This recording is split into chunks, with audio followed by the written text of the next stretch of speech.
வணக்கம். சலாம் Malaysia Madani RTM Tamil செய்திகள் உங்களுக்காக. உங்களுடன் நான் பிரிசிலா பிரியா ஆரோக்கியசாமி.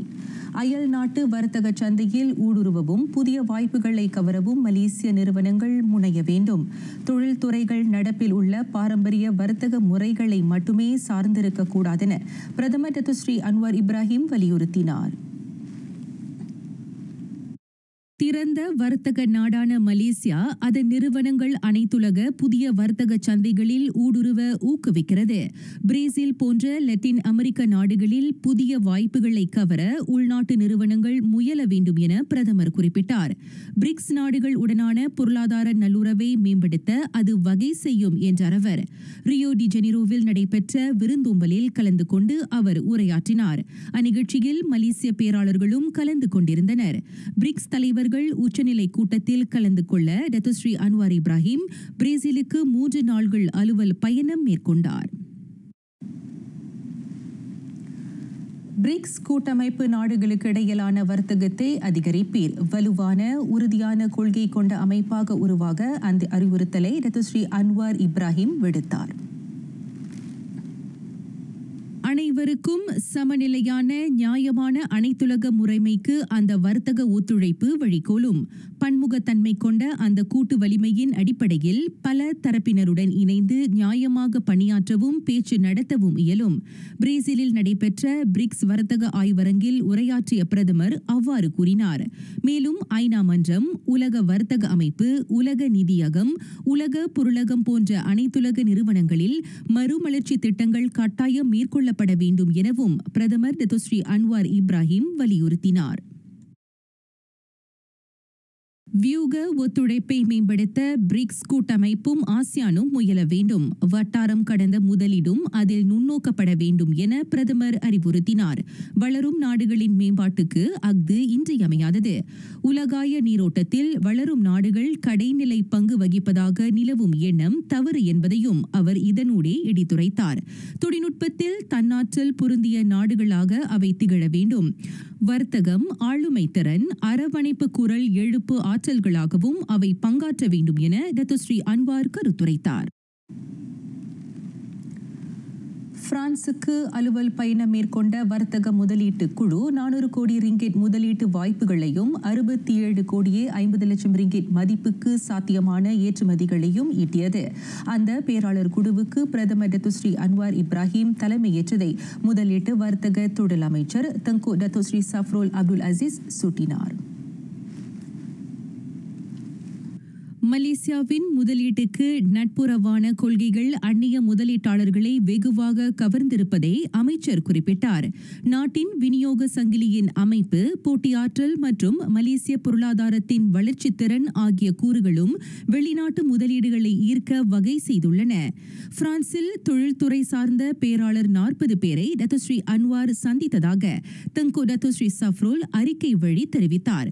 முதலீடு மற்றும் வர்த்தக ஆற்றல், குறு சிறு நடுத்தர தொழில்முனை துறைகள் உள்ளிட்ட உள்ளூர் நிறுவனங்களுக்கு வணிக வாய்ப்புகளையும் வழங்கும் என அவர் நம்பிக்கை தெரிவித்தார். மலேசியர்களுக்கு உயர் வருமானம் ஈட்டும் வேலை வாய்ப்புகளையும் அது ஏற்படுத்தும் என்றார் அவர். உயர் தொழில்நுட்பம், விண்வெளி, புதுப்பிக்கத்தக்க எரிசக்தி, சுற்றுலா, இலக்கவியல், பொருளாதாரம் போன்ற துறைகளில் முதலீடு செய்ய பல நிறுவனங்கள் விருப்பம் தெரிவித்ததாகவும் அவ்வறிக்கையில் குறிப்பிடப்பட்டிருந்தது. விபத்துக்குள்ளாகும் வர்த்தக வாகன மற்றும் பொது போக்குவரத்து ஓட்டுநர் உரிமம் உடனடியாக ரத்து செய்யப்படும். சம்பந்தப்பட்ட வாகன ஓட்டுநர் சாலை விதிகளை முறையாக கடைபிடிப்பதை உறுதி செய்யும் நோக்கத்தை அந்த கடும் நடவடிக்கை கொண்டுள்ளது.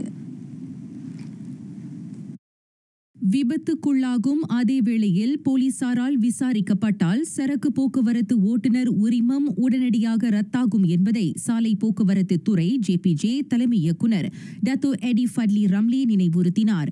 ஓட்டுநர் 5 மீது அத்தகைய நடவடிக்கை எடுக்கப்பட்டு விட்டதாக அவர் சொன்னார். அண்மையில் FRU சேமப்படை வாகனத்துடன் விபத்துக்குள்ளான லாரி ஓட்டுநரும் அந்த நடவடிக்கையிலிருந்து தப்பவில்லை. கிரீக்கில் நேர்ந்த பேருந்து விபத்தில் காயமுற்ற உப்சி மாணவர்களின் நிலைமை தொடர்ந்து கண்காணிக்கப்படுகிறது. குறிப்பாக மாணவர்களின் உடல்நிலை மற்றும் கல்வி விவகாரங்களில் அதிக கவனம் செலுத்தப்படுவதாக உயர்கல்வி அமைச்சர் Dato Sri doctor Zambry Abdul Kadir குறிப்பிட்டார். அந்த மாணாக்கர் கற்றல் கற்பித்தலை தொடர உப்சி தரப்பு அட்டவணையை உருவாக்கியுள்ளது. அவர்களின் உடல்நிலையை அடிப்படையாக கொண்டு இணைய வழி வகுப்புகளும் மேற்கொள்ளப்படுகின்றன. மாணாக்கரின் உடல்நலம் சீராகும் அதே வேளையில் கற்றல் கற்பித்தல் செயல்முறையும் பாதிக்கப்படாமல் இருப்பதை உப்சி உறுதி செய்வதாக அமைச்சர் தெரிவித்தார். மாணவர் சிலர் கடுமையாக பாதிக்கப்பட்டுள்ளதால் அவர்களின் உடல் நலன் தேறி வர காலம் பிடிக்கக்கூடும் என்றார் அவர். ஆகையால் அவர்களுக்கு என பல்கலைக்கழக தரப்பு சில தளர்வுகளை வழங்கியுள்ளது. கடந்த மாதம் 9ஆம் தேதி நாட்டை உலுக்கிய அந்த பேருந்து விபத்தில் உப்சி மாணவர்கள் 15 பேர் உயிரிழந்தனர். காயமுற்ற 27 பேர் மருத்துவமனையில் சேர்க்கப்பட்டனர். ஸ்லாங்கூர் சுபாங் ஜெயா புத்ரா ஹைட்ஸ் எரிவளி குழாய் வெடிப்பு குறித்த தப்பெண்ணத்தை களைய சிறப்பு விளக்கமளிப்பு ஏற்பாடு செய்யப்படும். நாடாளுமன்ற உறுப்பினர், ஸ்லாங்கூர் சட்டமன்ற உறுப்பினர் ஆகியோரை உட்படுத்திய அந்த விளக்கமளிப்பு நாளை நடைபெறும் என மாநில மந்திரி பிஸ்ஸா டத்தோ ஸ்ரீ அமீருடின் ஷாரிக் தெரிவித்தார். நுட்ப புலனாய்வு செயற்குழு அந்த கருத்தரங்கை ஏற்பாடு செய்யும். போலீஸ், தொழிலாளர் பாதுகாப்பு, சுகாதாரத்துறையும் அதில் இடம்பெற்றிருப்பதாக மந்திரி பிஸ்ஸா விளக்கமளித்தார். அந்த விபத்தின் உண்மை பின்னணி குறித்த புரிதலை மக்கள் நிகராளியர் யாவரும் கொண்டிருப்பதை உறுதிப்படுத்த அது வழிகோலும். ஸ்லாங்கூர் சட்டமன்ற கூட்டத்திற்கு பின்னர் அதற்கு ஏற்பாடு செய்யப்பட்டிருப்பதாக டத்தோ ஸ்ரீ அமீருடின் குறிப்பிட்டார். சுற்றுப்பயணியருக்கு அமைதியான பாதுகாப்பான மாநிலமாக சபா விளங்குகிறது. குறிப்பாக கிழக்கு சபா பாதுகாப்பு மண்டலத்தின் பாதுகாப்பை உறுதி செய்ய பல்வேறு நடவடிக்கைகள் மேற்கொள்ளப்படுவதாக உள்துறை அமைச்சர் டத்தோ ஸ்ரீ சைஃபுடின் நசுத்தியான் இஸ்மாயில் தெரிவித்தார். அந்த பகுதியின் பாதுகாப்பில் அனைத்துலக சமூகத்தின் நம்பிக்கையை வலுப்படுத்தும் முயற்சியாக 10 நாடுகளைச் சேர்ந்த அரச தந்திர மற்றும் வெளிநாட்டு நிகராளியருக்கு இவ்வாண்டிற்கான கிழக்கு சபா பாதுகாப்பு மண்டலத்தின் பாதுகாப்பு திட்டத்தில் பங்கேற்க அழைப்பு விடுக்கப்பட்டது. கடந்த 2020ஆம் ஆண்டு ஜனவரி 15ஆம் நாள் முதலே அந்த பகுதியில் கடத்தல் சம்பவங்கள் போன்ற குற்றச்செயல்கள் பதிவு செய்யப்படவில்லை. அது மட்டுமல்லாது இவ்வாண்டின் முதல் 5 மாதங்களில் அங்கு 1,00,000க்கும் மேற்பட்ட சோதனைகள் மேற்கொள்ளப்பட்டன. அதில் பாதுகாப்பு சார்ந்த பல்வேறு குற்றச்செயல்களுக்காக 153 பேர் கைது செய்யப்பட்டதோடு படகு உள்ளிட்ட 73 வாகனங்களும் பறிமுதல் செய்யப்பட்டதாக டத்தோ ஸ்ரீ சைஃபுடின் நசுத்தியான் விளக்கினார். இந்தோனேசியா பாலியில் பயண படகு கவிழ்ந்த விபத்தில் உயிரிழந்தவருள் ஒருவர் மலேசியராக இருக்கக்கூடும் என ஐயுறப்படுகிறது. அதனை உறுதி செய்ய அந்த குடியரசின் செயலாக்க தரப்புடன் ஜகார்த்தாவில் உள்ள மலேசிய தூதரகம் அணுக்கமாக ஒத்துழைத்து வருகிறது. பயண படகு விபத்தில் உயிரிழந்த 6வரின் சடலங்கள் மீட்டெடுக்கப்பட்டுள்ள நிலையில் அவர்களின் அடையாளங்கள் கண்டறியப்படுகின்றன. அந்த சம்பவம் நேர்ந்தது முதல் விஸ்மா புத்ரா அண்மை நிலவரங்களை தொடர்ந்து கண்காணித்து வருகிறது. அதில் மலேசியர்கள் பாதிக்கப்பட்டிருந்தால் உடனடி உதவிகளை வழங்க மலேசிய தூதரகம் ஆயத்தமாக உள்ளது. பயணிகளில் இதுவரை 30 பேர் பாதுகாப்பாக மீட்கப்பட்ட வேளை இன்னும் 29 பேரின் நிலை தெரிய வராதிருக்கிறது. விபத்துக்கான உண்மை காரணத்தை கண்டறிய இந்தோனேசிய போலீஸ் புலனாய்வை முடுக்கிவிட்டுள்ளது. நெகிரி செம்பிலானில் மோசமான நிலையில் உள்ள தமிழ் பள்ளிகள் தரம் உயர்த்தப்படும். அதற்கான சிறப்பு நிதியை மாநில அரசு ஒதுக்கியிருப்பதாக மாநில ஆட்சிக்குழு உறுப்பினர் எஸ் வீரப்பன் தெரிவித்தார். நெகிரி செம்பிலானில் மொத்தம் 61 தமிழ் பள்ளிகள் இயங்குகின்றன. குறிப்பாக தோட்டப்புறங்களில் அமைந்திருக்கும் தமிழ் பள்ளிகளில் பழுது நீக்க முன்னுரிமை அளிக்கப்படும். மாநிலத்தில் மாணவர் பாதுகாப்பான அதேவேளையில் வசதியான சூழலில் கல்வியை தொடர நெகிரி செம்பிலான் அரசு கடப்பாடு கொண்டுள்ளது. கல்வி மத்திய அரசாங்கம் சார்ந்த விஷயமா இருந்தாலும் மாநில அரசாங்கம் நம்ம கை கட்டி நிற்கல. நம்மளும் கல்விக்காக நிறைய இன்வெஸ்ட்மெண்ட் செஞ்சுருக்கோம். அதில் ஒன்று தோட்டப்புறத்தில் உள்ள கட்டடம், அதாவது பள்ளி கட்டடத்தை நம்ம அதிகமான ஒரு தொகை விளைவிக்க முடியாது. ஏறக்குறைய ஒரு சின்ன ப்ராஜெக்ட் ஒரு 20,000 வெள்ளிக்குள்ளே அவங்க என்னென்ன ரிப்பேர் பண்ண முடியுமோ அது செய்கிறதுக்கான வழிகளை நம்ம கொடுத்துருக்கோம். இது ஒரு இடைக்கால விஷயம்தான். இருந்த போதிலும் அது ரொம்ப ஒரு முக்கியமான விஷயம் மாணவர்களுக்கு. சிரம்பானில் நெகிரி செம்பிலான் மாநில நிலையிலான தேசிய தோட்ட தொழிலாளர் சங்கத்தின் மாநாட்டை தொடக்கி வைத்த பின்னர் வீரப்பன் ஊடகத்தாரிடம் பேசினார். அந்த மாநாடு 3 ஆண்டுகளுக்கு ஒரு முறை நடத்தப்படுகிறது.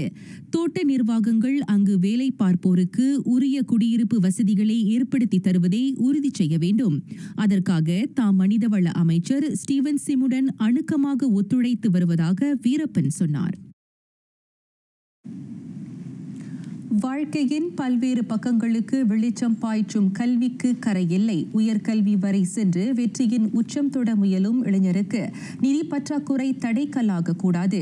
அதனை உறுதிப்படுத்தும் நோக்கில் ஸ்லாங்கூர் மாநில அரசு இந்திய மாணாக்கருக்கான கல்வி உதவி நிதியை இன்று வழங்கியது. இந்திய உயர்கல்வி மாணவர் 600 பேரிடமிருந்து விண்ணப்பங்கள் கிடைத்தன. சீராய்வுக்கு பின்னர் B40 பிரிவை சார்ந்த மாணவர் 486 பேருக்கு அந்த நிதியுதவி வழங்கப்பட்டுள்ளது. தனியார் மற்றும் பொது பல்கலைக்கழகங்களில் பட்டய கல்வி பயிலவிருக்கும் மாணவருக்கு 2000 ரிங்கேட்டும், இளங்கலை பயிலும் மாணவருக்கு 3000 ரிங்கேட்டும் வழங்கப்பட்டது. இந்த உதவி நிதியானது மாணவருக்கு மேற்படிப்பின் முதல் எழுச்சியாக அமையும் என ஸ்லாங்கூர் ஆட்சிக்குழு உறுப்பினர் P. பப்பாராயுடு நம்பிக்கை தெரிவித்தார். கல்வியில் ஒன்றுதான் வாழ்க்கையில் ஒரு நிரந்தரமான சொத்து நம்ம நினைக்கிறோம். அப்போ அந்த கல்வியை தொடர முடியாத சில மாணவர்கள், கம்ப்ளீட் பண்ணாத சில மாணவர்கள் பணச்சுமை ஒரு முக்கியமான காரணமாக இருக்குது. அதனால இந்த பணம் கண்டிப்பாக இந்த யூனிவர்சிட்டிக்கு அவங்க கட்டினா அந்த கல்வியோட ப்ராப்ளம் அவங்களுக்கு தாண்டி வர முடியும். அடுத்து அவங்க வாழ்க்கையில் மென்மேலும் முன்னேற முடியும். அந்த கல்வி ஒன்று தான் வறுமையை ஒழிக்க முடியும், அறியாண்மையை ஒழிக்க முடியும். இந்த மாதிரி நிறைய விஷயங்கள் அவங்க தப்பிச்சு நாலு பின்ன கண்டிப்பாக ஒரு நல்ல நிலைமைக்கு வருவாங்கன்னு சொல்லி என்னோட எதிர்பார்ப்பும் அவாவும் கூட.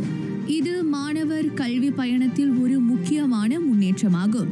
குறிப்பாக பொருளாதார சவால்களை எதிர்கொள்ளும் குடும்பங்களில் உள்ளோருக்கு இந்த நிதி பெரிதும் துணை புரிவதாக மாணவரில் சிலர் தெரிவித்தனர். நான் பேச்சுலர் இன் அக்கவுண்டிங் செய்கிறேன் in UPM university Putra Malaysia. This is my first year. Actually இந்த பந்துவான் B40 என்னோட செமஸ்டர் ஃபீஸ் கட்டுறதுக்கு வெரி ஹெல்ப்ஃபுல்லாக இருக்கும். நான் யூனிவர்சிட்டி ஸ்லாங்கூர்லேருந்து யூனிசெல்லேருந்து வருகிறேன். இந்த பந்துவான் B40 எனக்கு எப்படி உதவும் என்றால் செமஸ்டர் ஃபீஸ் கட்டுறதுக்கு அண்ட் தென் சம்டைம்ஸ் நான் ஹாஸ்டலில் ஸ்டே பண்ணுறதுக்கு அந்த money also can be helpful for me. இந்த பந்துவான் மூலிமா கிடைக்கிற பணம்னால என்னால் என்னோடய செமஸ்டர் ஃபீஸ்னால் கட்ட முடியும். அந்த வகையில் இந்த பணம் எங்களுக்கு ஹெல்ப்ஃபுல்லாக இருக்குது. ஸோ as a B40 ஃபேமிலியாக இந்த பந்துவான் மூலிமா எங்களோட ஃபேமிலியோட பேர்டன் கொஞ்சம் குறையும். சீன்ஸ் எங்கள் வீட்டில் பேரண்ட்ஸ் 2 பேருமே வேலை செய்யலை. ஸோ எங்களோட பேர்டன்ஸ் கொஞ்சம் குறையும். ஸோ ரியலி ஹெல்ப்ஃபுல்லாக இருக்கும் இந்த பந்துவான் எங்களுக்கு. மாணவர்கள் இந்த வாய்ப்பை முழுமையாக பயன்படுத்திக் கொள்வதோடு தங்கள் கனவுகளையும் நாட்டின் எதிர்காலத்தையும் சிறப்பாக வடிவமைக்க வேண்டும் என்பது ஸ்லாங்கூர் மாநிலத்தின் அவா.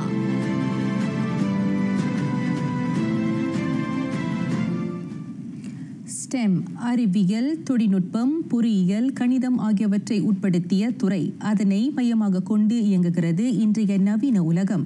முன்னேற்ற பாதைக்கு இட்டுச் செல்லும் அத்துறையில் தமிழ் பள்ளி மாணாக்கரின் ஈடுபாடு அதிகரிக்கப்பட வேண்டும் என்ற அவாவை மலேசிய இந்தியர் உருமாற்ற பிரிவு மித்ரா சிறப்பு பணிக்குழு தலைவர் P. பிரபாகரன் வெளிப்படுத்தினார்.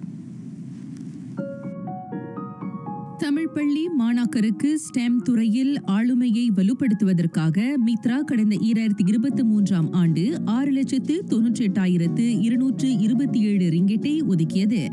அந்த முனைப்புக்காக மலேசிய உயிரியல் தொழில்நுட்ப தகவல் மையம் மாபிக்குடன் இணைந்து அறிவியல் 5 எனும் திட்டம் அறிமுகம் செய்யப்பட்டது. இந்த திட்டத்தின் கீழ் 525 தமிழ் பள்ளிகளைச் சேர்ந்த மாணாக்கர் 79,000 பேர் பயனடைந்தனர். இந்த காலகட்டத்தில் ஸ்கூலில் மட்டும் சரி இல்லை ஸ்கூலுக்கு வெளியும் சரி இந்த ஸ்டெம் எஜுகேஷன் சொல்கிறது ரொம்ப குறைவு. ஸோ இந்த மாதிரி இன்டர்வென்ஷன் ப்ரோக்ராம் த்ரூ மாபேக் இந்த நிதியை வழங்கி இந்த இன்டர்வென்ஷன் ப்ரோக்ராம் தமிழ் பள்ளிக்கூடத்துக்கு கொண்டு போனது ரொம்ப பெருமையாக இருக்குது. அவங்களும் நல்லபடியாக இந்த திட்டத்தை தமிழ் பள்ளிக்கூடத்துக்கும் மாணவிகளுக்கு போய் இந்த விஷயத்தை அவங்க வழங்கியிருக்காங்க. ஸோ இந்த ரெவல்யூஷன் இண்டஸ்ட்ரி 4.0 இந்த மாதிரி ஒரு பாலிசி தான் நம்ம சமுதாயத்துக்கும் தேவை.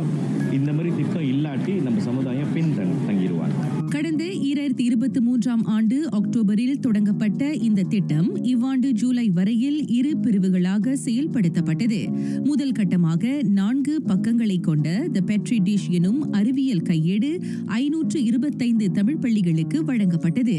அதனை அடுத்து அறிவியல் 5 திட்டத்தின் 2ஆம் பிரிவாக Who Wants to be a Scientist எனும் போட்டி ஏற்பாடு செய்யப்பட்டது. பிள்ளைகளுக்கு மட்டும் ஸ்டெம் இன்ஃபர்மேஷன் கொடுக்காம ஆசிரியர்களுக்கும் கொடுக்கணும். ஏன்னா ஆசிரியர்கள் அப்டேட்டடாக இருக்கணும். அப்போ தான் அவங்க எப்படி ஸ்கூலில் சொல்லி கொடுக்குறாங்க அதெல்லாம் பிள்ளைங்களுக்கு இன்ஸ்பிரேஷனாக இருக்கும். அது மட்டும் இல்லாமல் பெற்றோரும் எங்களோட பெட்ரி டிஷ் ஆன்லைன் போர்ட்டலில் போயிட்டு அவங்களும் சேர்ந்து படிக்கலாம். நம்ம இந்தியன் கம்யூனிட்டியே சயின்ஸ் லிட்டரேட், அதாவது சயின்ஸ் தெரிஞ்ச கம்யூனிட்டியாக மாற்றணும். 2030 மலேசியாவில் 6 லட்சம் ஹை ஸ்கில் ஒர்க்கர்ஸ் தேவைப்படுது. அப்போ நம்ம பிள்ளைங்க எப்படி அதில் இருப்பாங்க? அந்த நோக்கத்தோடு தான் நாங்கள் இந்த போட்டியையும் இந்த பெட்ரி டிஷ் தகவலையும் நாங்கள் பள்ளிகளுக்கு அனுப்பணும். கடந்த ஆண்டு நடைபெற்ற இந்த அறிவியல் போட்டியின் முதலாம் சுற்றில் 224 பள்ளிகளைச் சேர்ந்த 2025 மாணவர்கள் பங்கேற்றனர். அதில் தேர்ந்தெடுக்கப்பட்ட மாணவர் 90 பேர் 2ஆம் சுற்றுக்கு தகுதி பெற்றனர். அதன் 2ஆம் சுற்றும் இறுதிச் சுற்றும் மலேசிய தேசிய பல்கலைக்கழகத்தில் நேற்று நடைபெற்றது. இந்த போட்டியிலேருந்து எனக்கு நிறைய நாலேஜ் கிடைச்சிச்சு. சயின்ஸ் பற்றி, சயின்ஸ் சம்மந்தமானது மற்றும் பெட்ரி டிஷ்லேருந்து நிறைய தெரிஞ்சுக்கிட்டேன். ஸோ இந்த வெற்றிக்கான அடிப்படை காரணம் அம்மா, அப்பா, டீச்சர்ஸ், அதுக்கப்புறம் என்னை சப்போர்ட் பண்ண மற்ற எல்லாத்துக்கும் நான் நன்றி சொல்லிக்கிறேன். என்னோட அம்பிஷன் டென்டல் டாக்டர் ஆகிறது தான். டென்டல் டாக்டர் ஆகணும்னா சயின்ஸ், மேத்தமெட்டிக்ஸ், டெக்னாலஜி எல்லாமே முக்கியம் இப்போ உள்ள காலகட்டத்தில். அதுக்காகவே தான் நான் இந்த போட்டியிலே கலந்துக்கிட்டேன். ஃபர்ஸ்ட் ஸ்டெப்பாக எடுத்து வைக்கிறேன் அம்பிஷனை நான் அடையிறதுக்காக. அதுலேயும் வெற்றி பெற்றிருக்கேன். எனக்கு பெருமையாக இருக்குது. நான் டென்டல் டாக்டர் ஆகி இந்த மாதிரி பணிபுரியணுன்றது என்னோட சிறு வயசுலேருந்து எனக்கு ஆசையாக இருக்கும். அதை அடைவேன்ட்டு நான் உறுதியாக சொல்கிறதுக்கு இது ஒரு முதல் படி. நான் ஏன் இந்த காம்படிஷன் ஜாயின் பண்ணவே ஆசையாக இருந்தேன்னா, சின்சாங் நான் சயின்ஸ் ரொம்ப பிடிக்கும். ஸோ இந்த வாய்ப்பு கிடைக்கு நான் இவனுக்கு ரொம்ப தேங்க்ஃபுல்லாக இருக்குவேன்.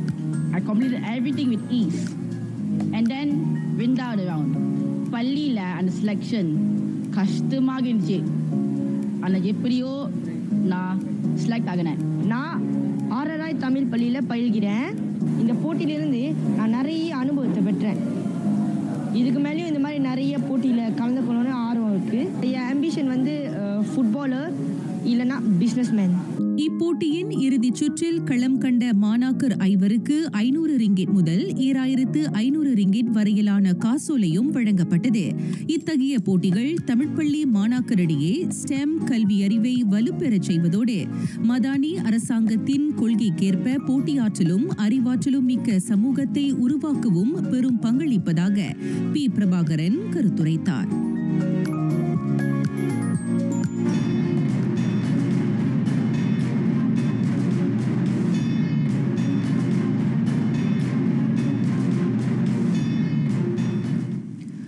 ஐசிஸ் பயங்கரவாத இயக்கத்தோடு தொடர்புடைய அமைப்பான GMRB உறுப்பினர் என நம்பப்படும் வங்காளதேச நாட்டவர் 36 பேர் மலேசியாவில் கைது செய்யப்பட்ட விவகாரம். அதற்கு தமது தரப்பு முழு ஒத்துழைப்பு நல்கப்படும் என வங்காளதேச வெளியுறவு அமைச்சு உறுதியளித்துள்ளது.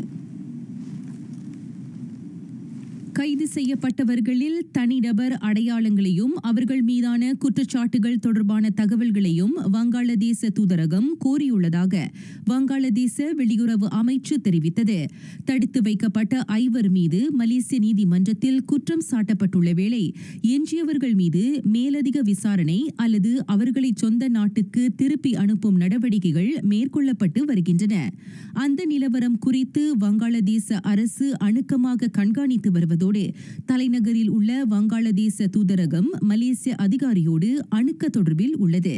அதோடு வங்காளதேச நாட்டவர் ஒருவர் மலேசியரை போல போலி தகவலை கொண்டு சமூக ஊடக கணக்குகள் வாயிலாக அவர்களின் செயல்பாடுகளை இயக்கி வந்ததை போலீஸ் கண்டறிந்ததாக தேசிய போலீஸ் தலைவர் டத்துஸ்ரீ முகமது கலீத் இஸ்மாயில் தெரிவித்தார்.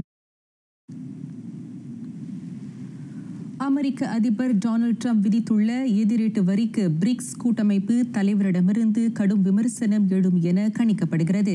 பிரேசில் ரியோ டி ஜெனீரோவில் நடைபெறும் மாநாட்டில் அவர்கள் அது குறித்து கடுமையாக விமர்சிப்பர் என அரசியல் நோக்கர் கருதுகின்றனர். இறக்குமதி வரி நடைமுறை உலக பொருளாதாரத்தை பாதிக்கும் ஆபத்து இருப்பதாக பிரிக்ஸ் தலைவர் கலக்கம் தெரிவித்தனர். உலக பொருளாதார உற்பத்தியில் 40 விழுக்காட்டையும் கொண்டுள்ள வளரும் நாடுகள் அமெரிக்காவின் இறக்குமதி வரிகள் குறித்து மனநிறைவின்மையை வெளிப்படுத்தின. அது நாட்டின் வர்த்தகத்தை பாதிப்பதோடு உலக வர்த்தக அமைப்பின் விதிகளுக்கு ஏற்ப இல்லை என அவர்கள் கருத்துரைத்தனர். பன்னாட்டு வர்த்தகத்தில் மந்த நிலையை அஃது ஏற்படுத்தும். தவிர உலக பொருளாதார வளர்ச்சியில் எதிர்மறையான தாக்கத்தையும் அது கொணரும் என பிரிக்ஸ் தலைவர் சாடினர். போரின் பிடியில் அல்லலுறும் காசாவுக்கு உடனடியாக எரிபொருள்கள் அனுப்பப்பட வேண்டும். பாலஸ்தீன அகதிகளுக்கான ஐநாவின் உதவி வேலை நிறுவனம் அவ்வாறு வலியுறுத்தியுள்ளது. இஸ்ரேலின் வன் செயல்கள் அங்கு வேர் பரப்பும் நிலையில் இன்றியமையா பொருள்களின் தட்டுப்பாடு அங்கு தலை விரித்துள்ளது. காசாவில் உடனடியாக எரிபொருள்கள் கொண்டு சேர்க்கப்படாவிடின் அடிப்படை சேவைகள் இயக்கம் வேறரும். அல்லல் உச்சம் தொடும். மருத்துவமனை, மின்னியற்றிகள், அவசர ஊர்திகள், அடுமனைகள், நீர் காற்றழுத்த விசை குழாய்கள் முதலியவற்றுக்கு எரிபொருள் தேவைப்படுவதை ஐநா சுட்டியது. எரிபொருள் தட்டுப்பாட்டால் மின்னியற்றிகள் விரைவில் செயலற்று போகும் இடர் நேரக்கூடும் என காசா நலவியல் அமைச்சு நேற்று எச்சரிக்கை விடுத்தது. நலவியல் துறை இயக்கத்தையும் அது பாதித்துள்ள வேளை மருத்துவமனைகள் சேவைகள் வழங்குவதில் சிக்கலை எதிர்நோக்கியுள்ளன.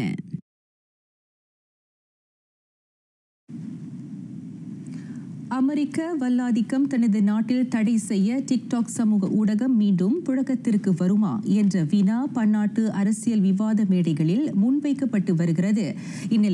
இந்நிலையில் அந்த சீன ஊடக நிறுவனத்துடன் பேச்சுகள் நடத்தப்படுவதாக தகவல்கள் வெளிவந்துள்ளன. நாளை அல்லது நாளை மறுநாள் டிக்டாக் செயலி தொடர்பில் சீனாவுடன் அமெரிக்க அதிபர் டொனால்ட் ட்ரம்ப் பேச்சுகள் நடத்துவார் என எதிர்பார்க்கப்படுகிறது. சீன அதிபர் ஜி ஜின்பிங் உடனோ அந்நாடு நிகராளியுடனோ புதிய உடன்படிக்கை குறித்து பேசப்படும். அமெரிக்காவில் இருக்கும் டிக்டாக் தாய் நிறுவனமான பைடான்ஸின் அனைத்து சொத்துகளும் செப்டம்பர் 17ஆம் நாளுக்குள் மீட்டுக் கொள்ளப்பட ட்ரம்ப் கெடு விதித்திருந்தார். இவ்வேளையில் அமெரிக்க அதிபர் சீனாவுக்கு சென்றோ சீன அதிபர் அமெரிக்காவுக்கு வந்தோ புதிய உடன்படிக்கை குறித்த கலந்துரையாடல் மேற்கொள்ளப்படும் என ஊடக வட்டாரங்கள் கூறியுள்ளன. அமெரிக்காவின் மிகப்பெரிய செல்வந்தர்கள் டிக்டாக்கை பைடான்ஸ் நிறுவனத்திடமிருந்து வாங்க ஆயத்தமாக இருப்பதாக கடந்த மாதம் 29ஆம் நாள் பைடன் கோடி காட்டியது குறிப்பிடத்தக்கது.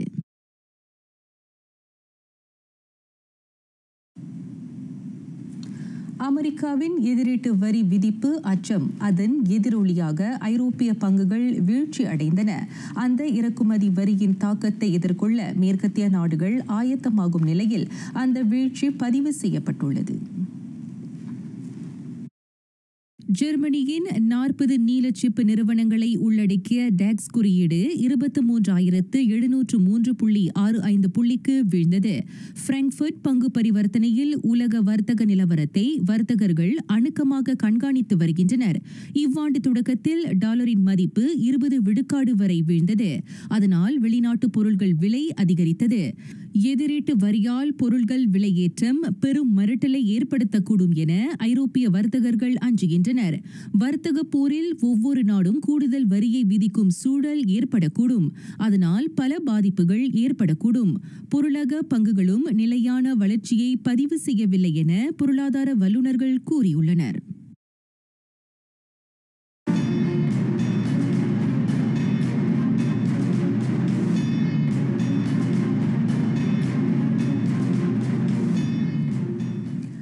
கிளப் உலகக்கிண்ண போட்டியின் அரையிறுதிக்குள் நுழைந்தது பாரிஸ் செயின்ட் ஜெர்மைன் PSG. முன்னதாக அந்த ஐரோப்பிய வெற்றியாளர் பாயர்ன் மியூனிக்கை 2-0 என வென்றது. 4 நிமிடங்கள் கழித்து பாயரின் லியான் கொரெட்ஸ்காவை இடறிவிட்டதால் PSG தற்காப்பு வீரர் திடலை விட்டு வெளியேறினார். கூடுதல் நேரத்தின் போது டாட்மண்ட் அதன் முதல் கோலை மேக்சிமிலியன் பாயா மூலம் பெற்றது. அந்த கோல் அடிக்கப்பட்டு 2 நிமிடங்களில் முடிவுற்றது. பெர்ன்லி காற்பந்து அணியில் இணைந்துள்ளார் கைல் வாக்கர். இங்கிலீஷ் பிரீமியர் லீக்கிற்கு முன்னேறி இருக்கும் அவ்வணியுடன் அவர் 2 ஆண்டுகளுக்கு ஒப்பந்தம் செய்து கொண்டுள்ளார். லட்சம் பவுண்ட் மதிப்பில் அந்த இங்கிலாந்து தற்காப்பு வீரர் மான்செஸ்டர் சிட்டியிலிருந்து பெர்ன்லிக்கு அணி மாறியிருக்கிறார். 35 வயதான அவர் பிரீமியர் லீக்கில் சிட்டிக்காக 410 முறை களம் கண்டுள்ளார். வெற்றியாளர் லீக் உட்பட அவனி பிரீமியர் லீக் பட்டத்தை 6 முறை வெல்வதற்கும் வாக்கர் உதவியிருந்தார். 2017 வாக்கர் சிட்டியில் இணைந்தார். அந்த இங்கிலீஷ் அணியுடன் அவர் நடப்பில் கொண்டுள்ள ஒப்பந்தம் 2025-2026 பருவத்தில் இறுதியில் முற்று பெறுகிறது. 2024-2025 பருவத்தின் 2ஆம் பாதியில் அவர் இரவலில் இத்தாலிய சிரியா அணியான ஏசி மிலானுக்கு விளையாடினார்.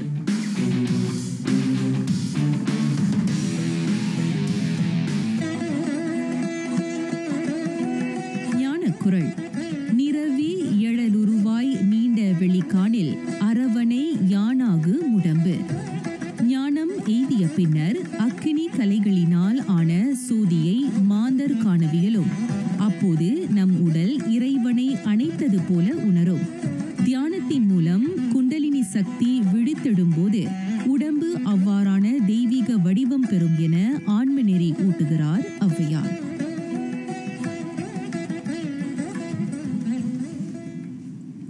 நிறைவடைகின்றன ஆர்டிஎம் தமிழ் செய்திகள். எங்களோடு இணைந்ததற்காக நன்றி.